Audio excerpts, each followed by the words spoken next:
The second part of this three-part series on the island of seven cities will describe a site of stone ruins in Cape Breton Island, a site that appears to have the remains of a long-forgotten settlement. It will describe the various elements of the site and explain why the ruins appear so unusual. Throughout the history of Cape Breton Island, I noticed that one tiny piece of land, a small mountaintop, appeared important very early and then all but disappeared from the records. It's the point where the coast turns north. That place is now wilderness, forgotten land, steeply sloped with ocean on three sides. It's difficult to find and difficult to reach. Years ago, during a wilderness hike in the area, I found an old road. I sensed that this was not simply a forgotten farmer's path.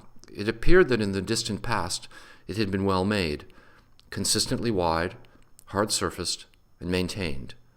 This seemed to have been a project, a major undertaking, some grand scheme by some government at some time. I thought it was French. In the early 18th century, the French had built the fortress city of Louisbourg down the coast. But I could find no report of anything ever having been built here. No history, nothing, in all the records, observations, maps, surveys. Why a road here? In many areas, the road is discernible, but it's in near ruins. Along many sections of the road, there are the remains of stone walls that still line both sides. I had only seen the lower part of the road that day, but I knew it went up. I also knew that traces of early history are often more visible from the air than on the ground. So I began studying aerial photographs taken as early as the 1930s, in different years and from different seasons. Now this brings us to one of the primary criticisms of this theory, that this mysterious road I found was actually a modern construction, built in a single day in 1952 by a local volunteer fire brigade, fighting a forest fire on the mountainside, and then rebuilt by a gravel company in the 1990s, a company that had hoped to turn the mountain into a gravel pit to supply high-grade crushed stone to road builders. However, the road was here long before either of these elements. This is an aerial photograph taken in 1931, well before either the fire brigade or the gravel company. And it clearly shows a road up the side of the mountain. This criticism of the theory that the road is a modern construction doesn't stand up to closer investigation. Now, back to the site. When I started studying these aerial photographs of the top of the mountain, I thought I would find the outline of something French that had escaped history and been forgotten. That's not what I found. I found ruins that are both specific and unusual. I'll take you through some of the most important elements of the site. The first, most obvious element of this site is the enclosure. It's just below the summit. To the northwest, along its lower edge, it runs along a small river. The area it surrounds measures about 1 kilometer along the long axis. Now, an additional note on Chinese architecture. The Chinese traditionally build walls using stone only as a base. On top of this wide, low stone base, as wide as the wall was to be tall, the main part of the wall was built using hardened earth, tamponed and pressed down to the density of concrete. Over time, without maintenance, the wall dissolves, leaving only the wide stone base following the topography of the site.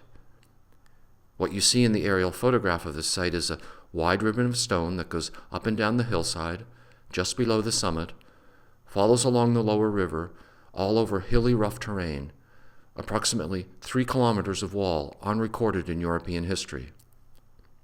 And there are other walls on the site, smaller but no less significant. These walls have been a source of criticism of the theory. Critics have suggested that these walls are actually fire breaks, built by the same volunteer fire brigade that was said to have built the road. This fire brigade may have plowed over sections of these walls, allowing them to show so clearly in several of the aerial photographs, but volunteer firefighters didn't build this ribbon of stone to help stop a raging fire. Moreover, there appears to be the remains of a double wall on the site. The Chinese sometimes built 2 parallel walls around a settlement, as seen on this Chinese illustration of a town, and often the entrances were round. Here in this aerial photograph from 1953 appears to be the remains of a second wall parallel to the outer wall, with a distinct circular entrance. This unusual form suggests, very specifically, a Chinese construction. The most important element of the site is on the eastern side of the enclosure, a rectangular clearing cut into the hillside, approximately 100 meters wide and 400 meters long, facing the open Atlantic. Here on the top of a mountain, in the midst of a wilderness of thick spruce forest, are the remains of what appears to have been a small town. The view is even more telling from the lower level looking up towards the summit. At first, the terrain looks natural, but a pathway and a system of terraces seem to have been built into the hillside. Rectangular stone platforms have been constructed on these terraces. Now, a short footnote on Chinese architecture, because the architecture of China is a bit different from the way we build in the West. That's why the site was so baffling at first. Chinese buildings are built primarily of wood, on top of simple, low, rectangular stone platforms. When the wooden structures deteriorate over time, all that's left are the stone bases.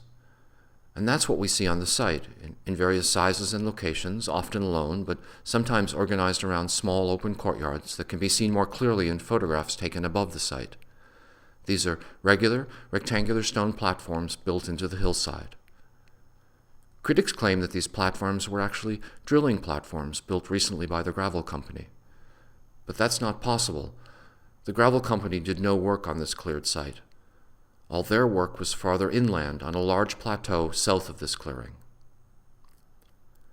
After the road leaves the town walls on top of this wilderness mountain, well distant from and not related to the shoreline, the road splits into areas of cleared rectangular fields cut into the forest.